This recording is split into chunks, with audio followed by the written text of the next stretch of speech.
Today we are going to look at a few examples of conservation of energy. We'll continue with that, and then we will also apply the conservation of energy for the work done by friction, and we'll end up with the power.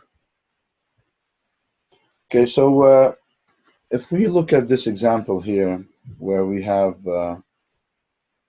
a girl swinging back and forth on a playground swing, the maximum height she reaches is 2 meters above the ground.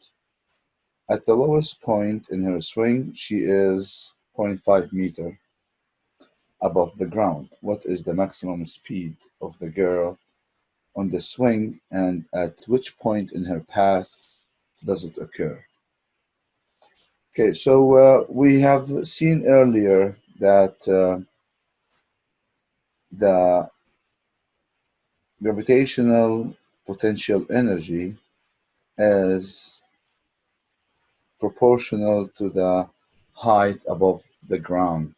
So the higher the point is, the higher the uh, gravitational potential energy, and it is inverse proportional with the kinetic energy.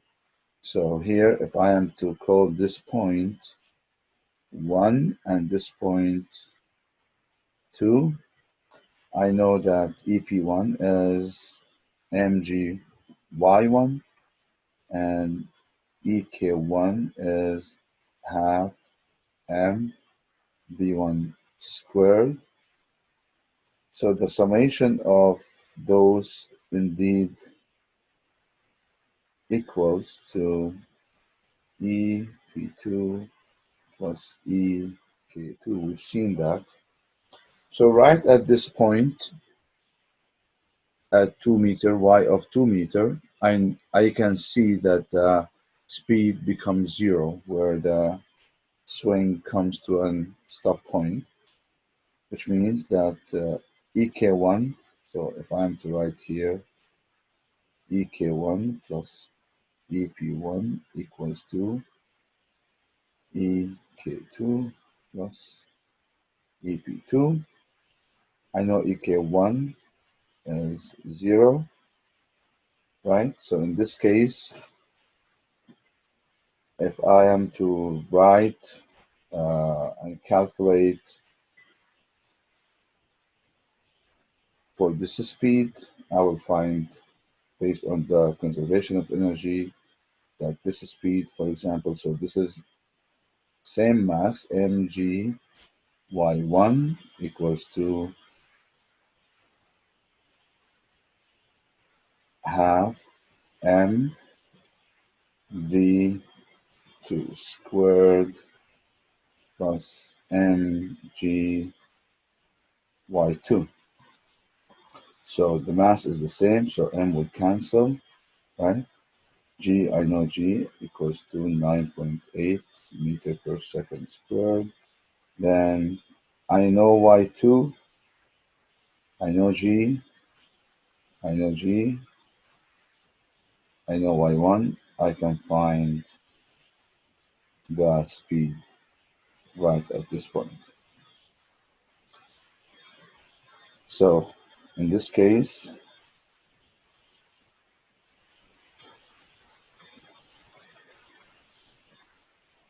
I can say that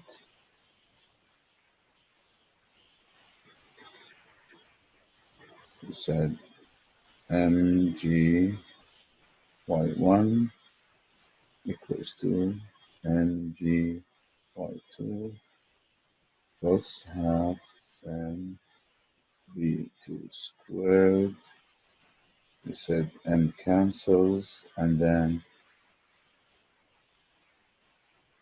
9.8 times 2 equals to 9.8 times 0.5 plus half v2 squared.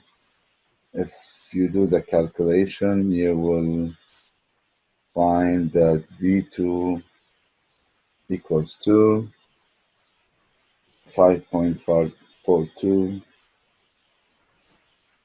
meter per second. Okay, so let's move on to the second example. Here we have a young girl wishes to select one of the frictionless playground slides illustrated below to get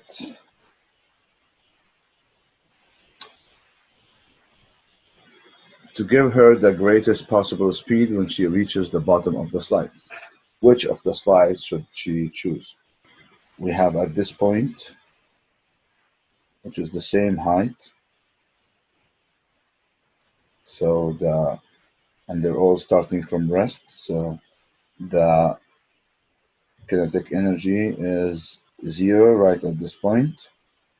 Potential energy is the same because it's proportional to the height. The height is the same.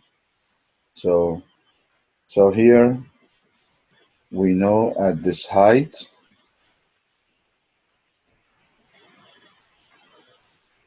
all the gravitational potential energy is the same. So I have E K A 1. If I call this one 1 for all of them, E K A 1 equals to E K 2 equals to E K A3 equals to E K A4 equals to 0. However, EP A1 equals to EP A2 equals to EP A3 equals to EP A4, right? So they all have the same energy. The same thing happens here, right at this point, the same gravitational potential energy, which means that the kinetic energy should be the same mass, then same speed. So the answer is E. Now let's look at this example. In this example, we have a penguin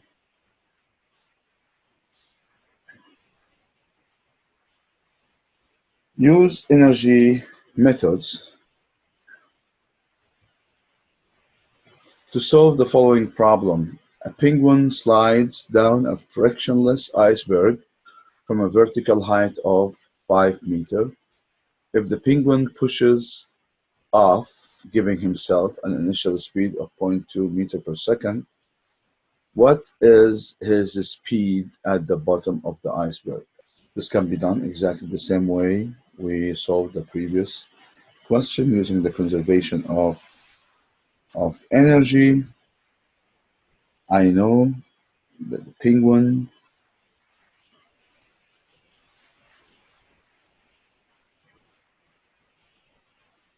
right at this point, that is 5 meter in height, he has a speed of 0.2 meter per second. So we have here VI equals 0.2 meter per second.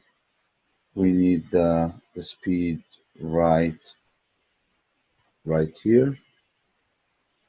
If we know that this height is 5 meter. So in this case, if we use the conservation of energy, EP1 plus EK1 equals to EP2 plus EK2, right? So I know EP1 is mg y1, EK1 is half m v I squared equals to mg y2, which is basically reaching here. Y2 is 0, so this one is 0, plus half m v f squared. So I know y1 is 5 meters, and I know m will cancel. So I have here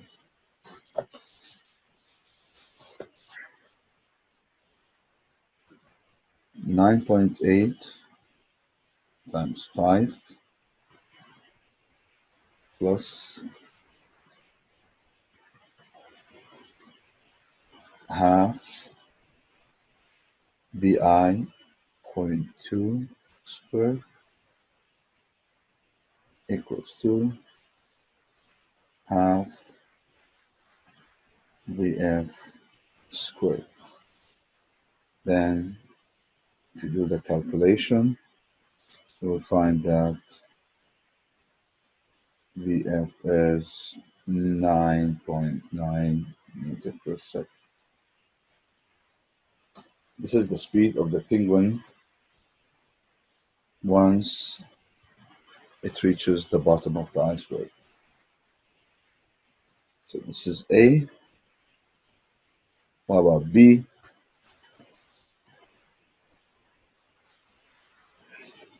If the penguin hits a level patch of lichen at the bottom, how far from the base of the iceberg does the penguin slide before coming to a stop?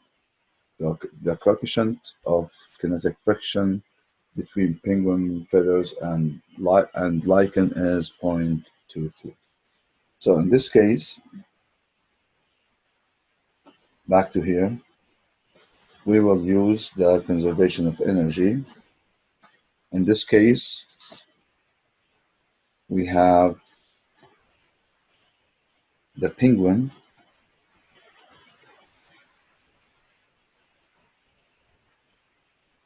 with the speed of, let me call this one B1, that is 9.9 meter per second. And then we will reach a stop here, which is B2 equals to 0. We need to find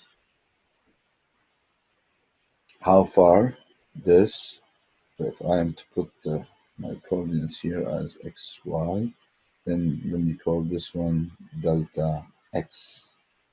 I need to calculate delta x. I can do this using the conservation of energy by applying or using the friction of the force of the friction to calculate how far the penguin is going to slide over the lichen. So here, if I say the work equals to delta EK, we've seen earlier that the work exerted equals to the difference in the kinetic energy. And here, my work is the force due to the friction times delta x times cosine theta, right? Force times the displacement times the cosine of the angle in between equals to what? Equals to EK2 minus EK1, or EK final minus EK initial.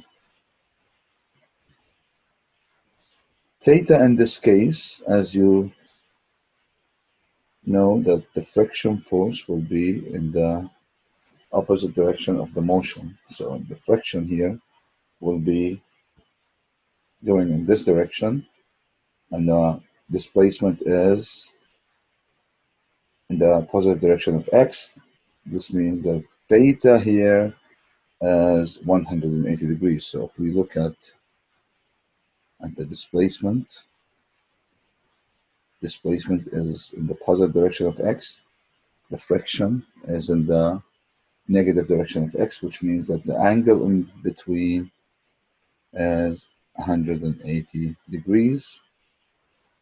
So I have here F given by Fn times friction coefficient times delta x minus 1 equals to half m b2 squared minus half m b1 squared. Coming to a stop means that the kinetic energy will be 0 at the final destination. And in this case, we know that Fn is given as mg, right? Based on the sliding, I have Fn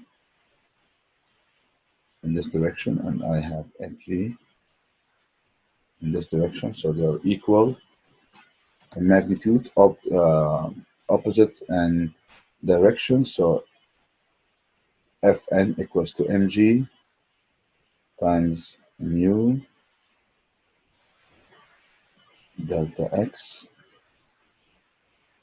equals to half m b1 squared. M cancels, negative also cancels, b1. I have delta x equals to v1 squared divided by 2 times g times mu delta x equals to 9.9 squared divided by 2 times 9.8, fraction coefficient 0.22, delta x equals to 22.7 meters.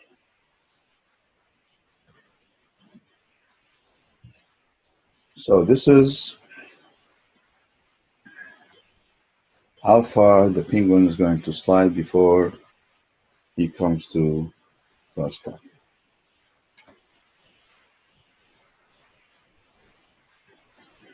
In this example, we have a marble released from rest from a vertical height h, rolls down the slide of a bowl.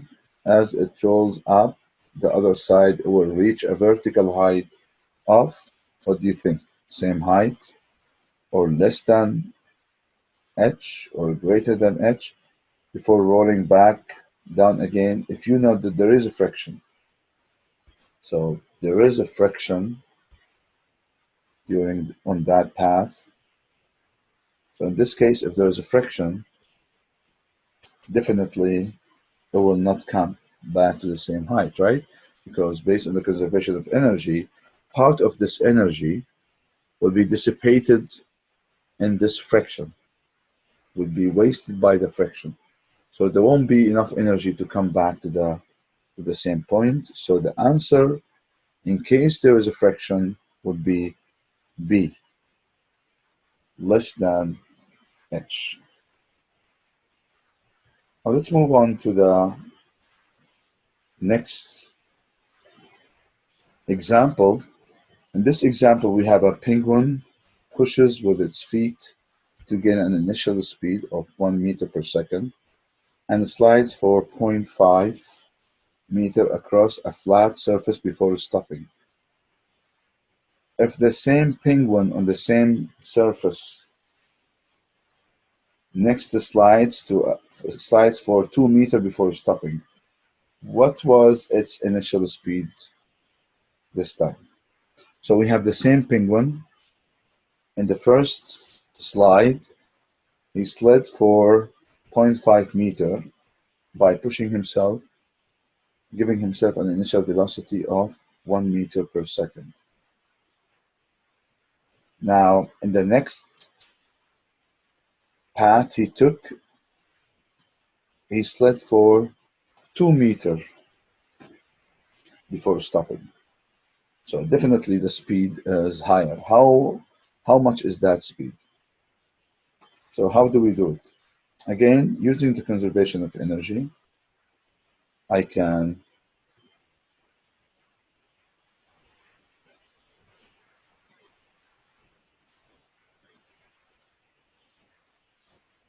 calculate that speed.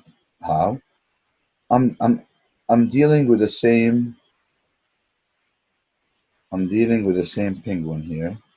So if I am to draw the first case, this is the penguin. He has a speed of 1 meter per second. He slid for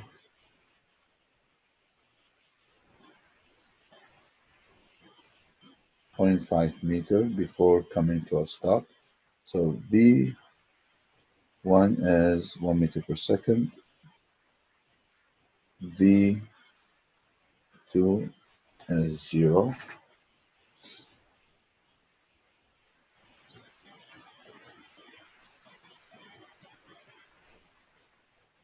V2 is 0. In the second case, I have the same penguin, but this time his speed is unknown, and that speed that he gained allowed him to slide for 2 meters before coming to a stop. So this is V2 prime 0. How much is the initial speed? So I know the first case. Apparently, since the surface was flat, apparently what caused that stop is friction of that, due to that surface.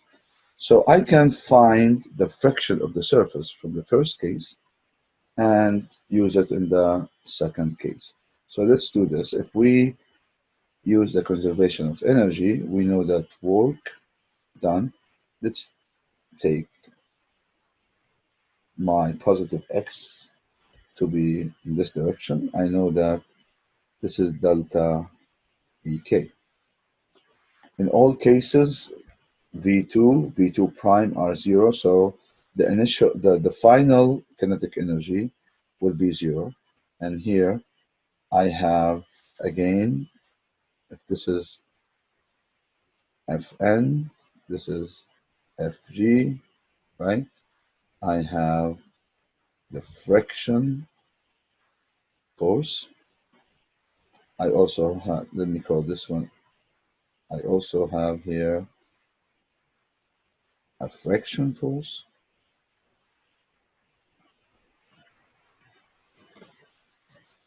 Since the coefficient is the same, Fn is the same, then F1 equals to F2. So here we know that the displacement is in the positive direction of x and the friction in the opposite direction of x, which means that theta, the angle here, will be 180 degrees. Let me write this down. So I have here the force times the displacement cosine theta equals to EK2 minus EK1. So for the first case, I have F1 times delta x1 cosine 180 degrees equals to EK2 is 0 minus half m v1 squared, right? So I know now this is minus F1 times delta x1 equals to minus half m v1 squared, right? Then what do I know here? I know v, I don't know m, however m can cancel when I substitute. Let me get rid of the negative here. So FF is FG times mu. Why? Because Fn equals to Fg. Delta x1 equals to half m v1 squared. Also, Fg is mg times mu times delta x1 equals to half m v1 squared. Now m and m will cancel. Then I know v1, right? I know delta x, I know g, I can find the friction coefficient. So my friction coefficient mu equals to v1 squared divided by 2 times g times delta x1, which means mu equals to v1 is 1 meter per second. So I have 1 divided by 2 times 9.8 times 0.5, and in this case mu would be 0.2,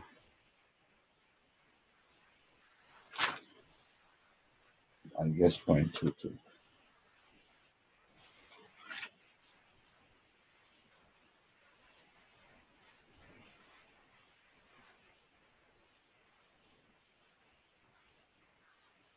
And mu here would be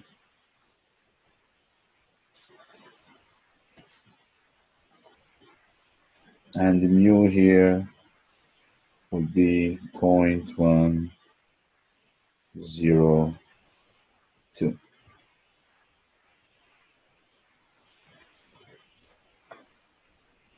Now, if you take this mu and substitute it for the second case here,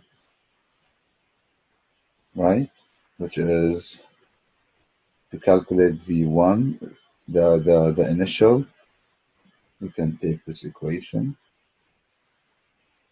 We can take this equation,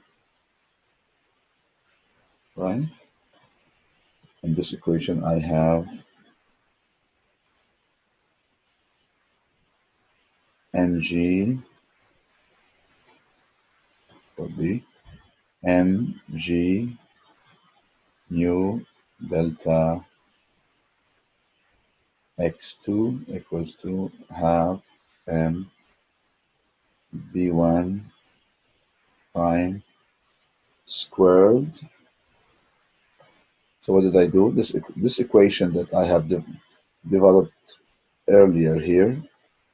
Now I will use this equation right away and just make sure that I have the right v's variable and the right x. Nothing's going to change. I have same mass, same. So m here is going to cancel. And in this case, I have v1 prime squared equals to 2 times g times mu times delta x2, and v1 prime squared equals to 2 times 9.8 times 0.102, same friction coefficient. However, now the distance is 2 meters here. v1 prime is 2 meters per second. So the answer is C.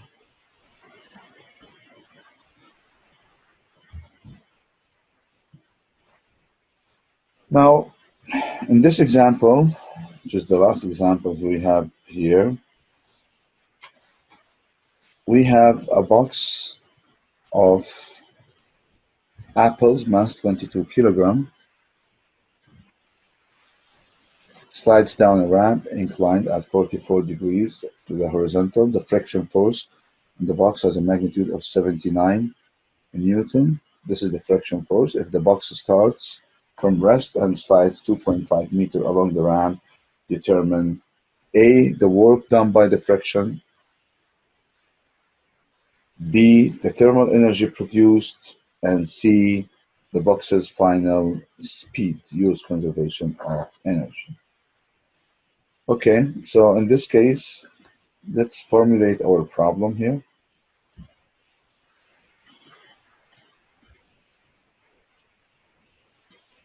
So what do we have here? We have an inclined surface here.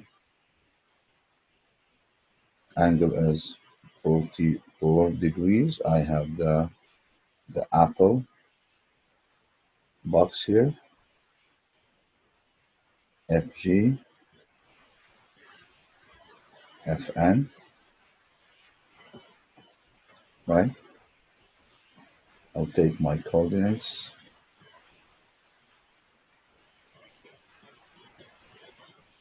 X, Y. So we need to calculate the work done by the friction. We know that the friction is given as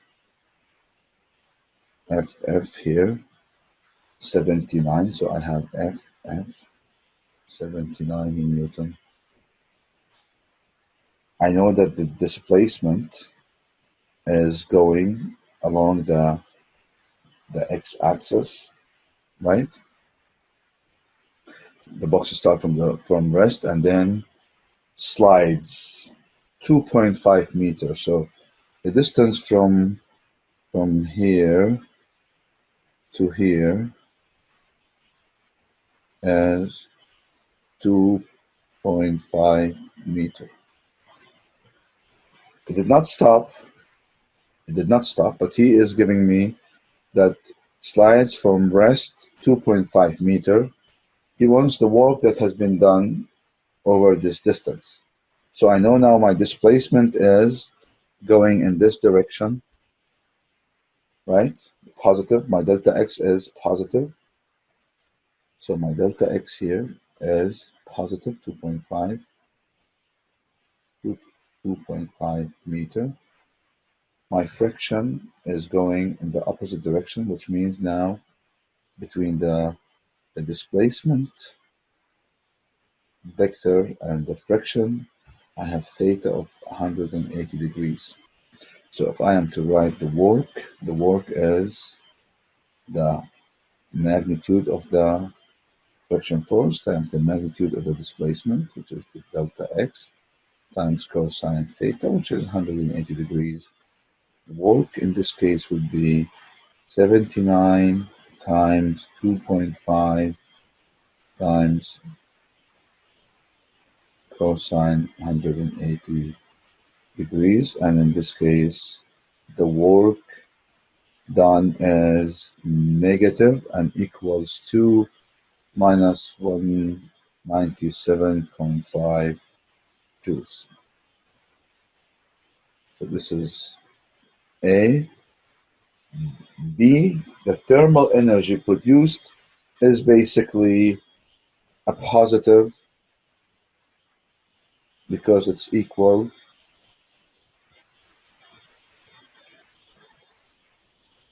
197. If this was lost, the energy produced would be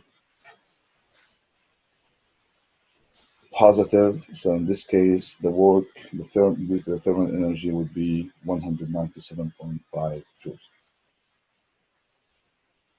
C, the box's final speed using conservation of energy. If I am to look now at the speed right here, V2, that is unknown to me, then I have to know he's starting from rest, so V1 is 0.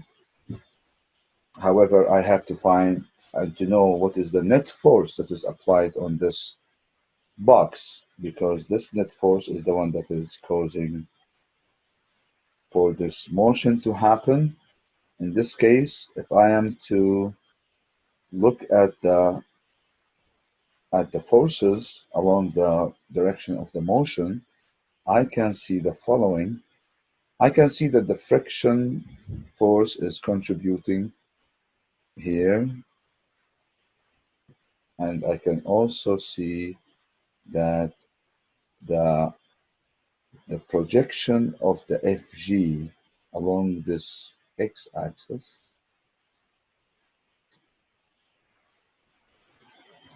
is also contributing to that net force that's causing this object to slide. Now Fn here equals to what? Fn here is the projection of Fg right on this axis.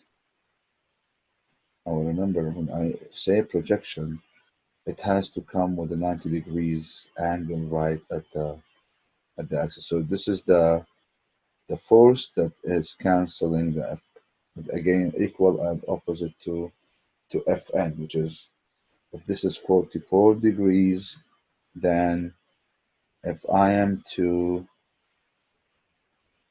extend this, then this is the complement. This is 46 degrees, right, from this triangle.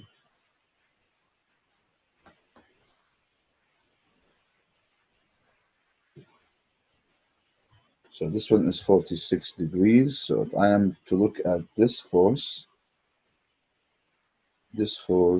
would be Fg cosine 46 degrees. This is the angle. So if I am to look at the net force, Fn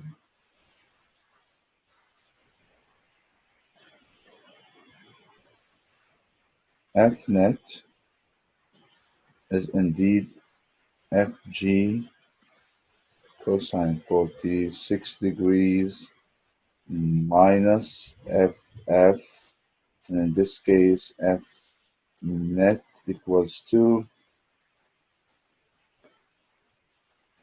70.77 Newton, and as you can see, it is in the positive direction of the x. This is the dominant. This is greater than the friction, and this is the force that's causing the object to slide. So now I can write, using the conservation of energy, I can calculate the speed here.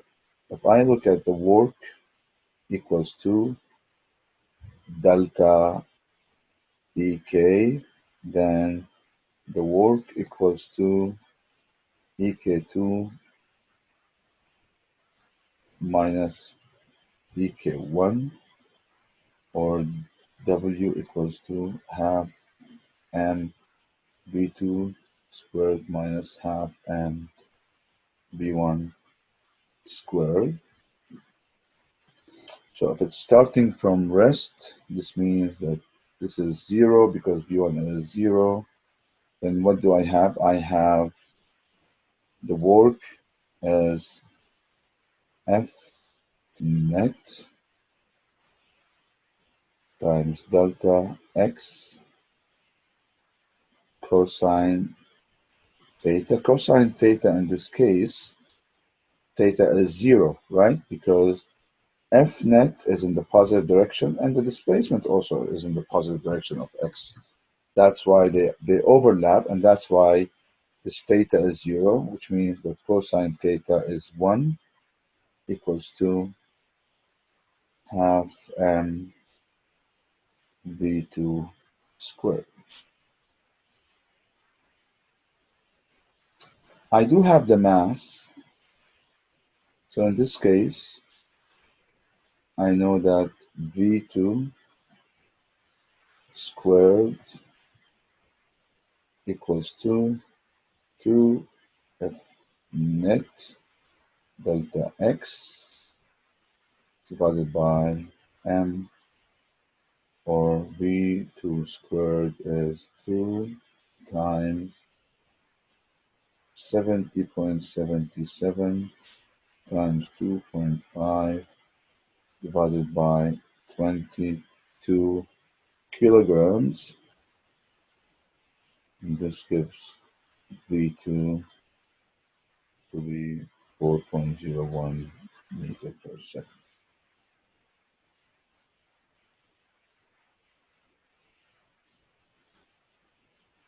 Now, again,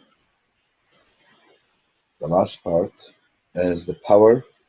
We know that the power is the time rate of the energy change, either by producing energy or absorbing energy. So power that has a symbol of P and a unit of watts, which is joules per second, is the time rate of a change of the energy, which is the energy divided by the time. So power is joules divided by second. So if you look at the power in this example, how much energy is consumed by a 100-watt light bulb in 1 hour. If you have this light bulb that is a 100-watt bulb running for 1 hour, how much energy did you consume? Assume two significant digits here. It is very simple. I know that the power is 100 watts. I know the time as delta T equals to 1 hour, which is 3600 seconds. Then the energy is as simple as the power times delta T, and in this case, the energy is 3.6 or 2 joules.